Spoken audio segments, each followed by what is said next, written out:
I'm a qualified social worker, and I'm proud to say that I've never basically practiced as a social worker.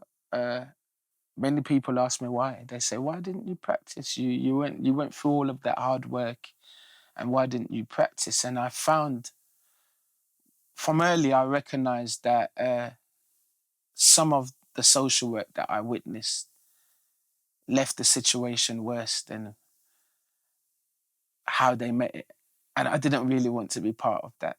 I also recognized that some of the social work that I saw were just plasters for maybe a sore or for, and you then left the family to try and work it out. And I couldn't do that.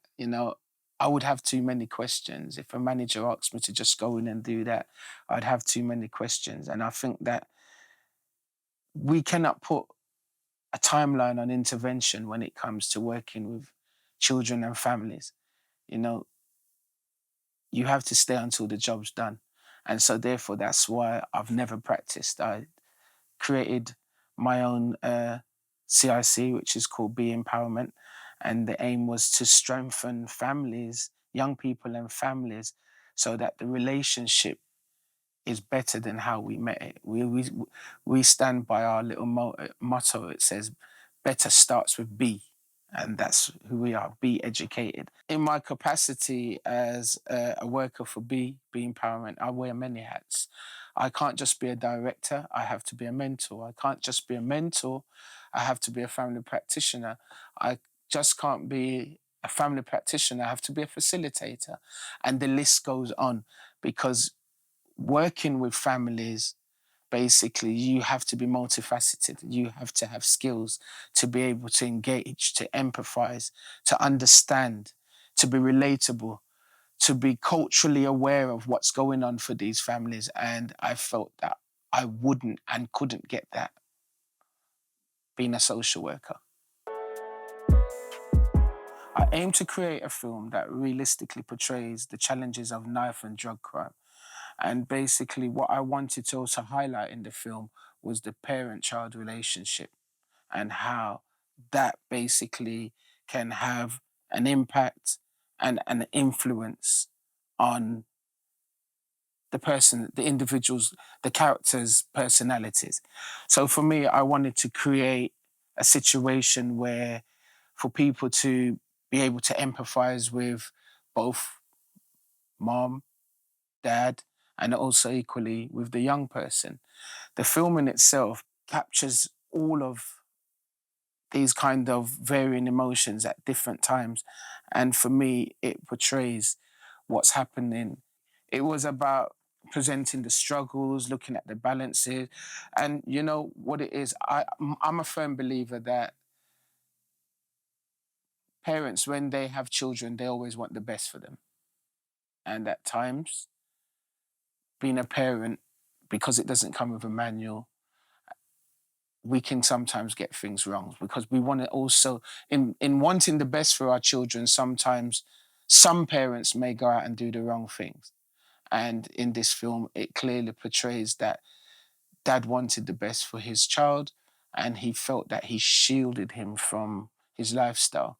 But as the film unfolds, you will realize that for young people, for their once they have a role model, that role model's always on the stage. You're always looking at that role model. You Even when the individual thinks that they're not being observed, that they're not being watched, these young people, children, basically have a way of just always watching and observing. And gone is that old adage of "do as I say, don't do as I do," because in today's culture, young people, they more than likely will do what they see. I just felt it was crucial to shed some light on some of the issues that plagues the community, but not just the community and the impact it has on families, young people. And I feel when I was writing the script, I recognized that from my engagement with families, a lot of the times there was no accountability from the parents who may have been involved in the children's life. So for me, it was a case of we're just like dad. Is if you see the film, is that dad was trying to do all he could to be a great dad, but he wasn't basically recognizing that his lifestyle basically put him on the stage when it came to his child, and his child was just looking at him every step of the way, all the way through his childhood years. And for dad, it would have been easy for dad, like if a situation like that occurred in real life, most parents would, or the dad would probably blame the streets and blame the peers of the individual without looking closer to home. So for me, I felt that it was important that we looked at role models, we looked at modeling, we looked at how these situations can basically be modeled in the home before they come out in the community. The goal was to engage audience emotionally, encourage reflection, and prompt dialogue on these issues while conveying a message of hope through supportive relationships within the families. And I felt that the film captured all of that. And it's not just a film for you to sit down and basically digest it and just say that was a good film. I enjoyed that. It's a film that prompts you to think about how did that happen? It prompts you to basically, like I said, reflect. You think, I didn't see that coming, or I didn't expect that. Because young people are sponges. And as parents, we often forget this. We forget that young people basically will model what they see, follow what they hear, do what they think is right. Kamani basically loved his dad to a point where he ignored his dad's faults. There were scenes where you could see that the relationship was strained between mom and dad, but Kamani still basically felt dad was relatable. And he looked at all the qualities of dad, and even the poor qualities that he saw within dad, he was able to basically he minimized them to a point where he saw the good in it.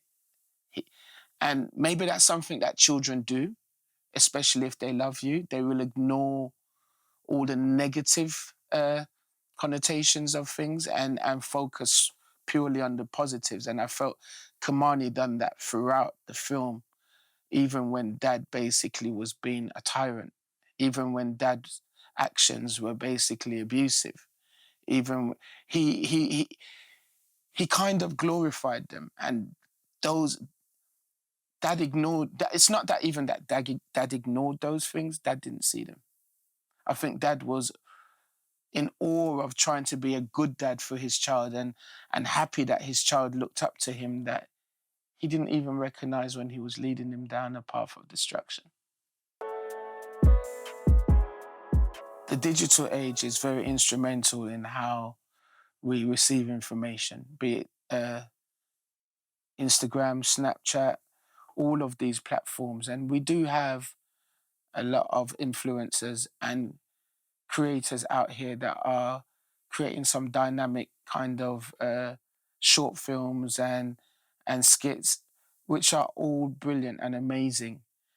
And if these creators recognize how instrumental that social media how instrumental social media is, then I feel that it's possibly the best way forward for us to engage people, for us to basically make things relatable.